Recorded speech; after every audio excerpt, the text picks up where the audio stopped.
现代台语版圣经民数记第17章亚伦的管。上主对摩西讲：你着吩咐以色列人，逐支族的首领拢着举因的管仔来，拢总12支。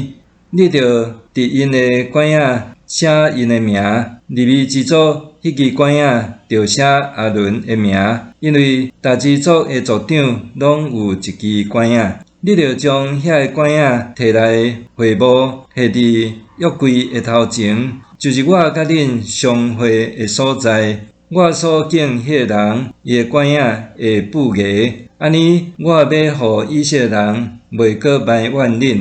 摩西将这话甲以色列人讲，逐个支族的首领就将因的管仔交互摩西，一个支族一支，共12支。亚伦的管仔嘛伫迄中间。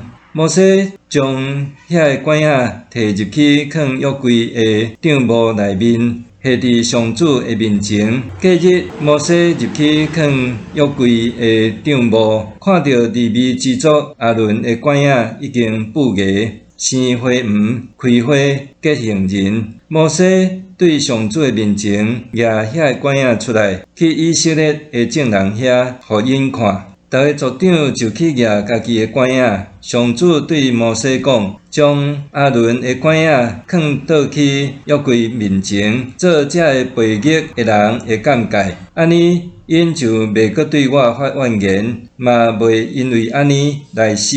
摩西就照上主的命令做。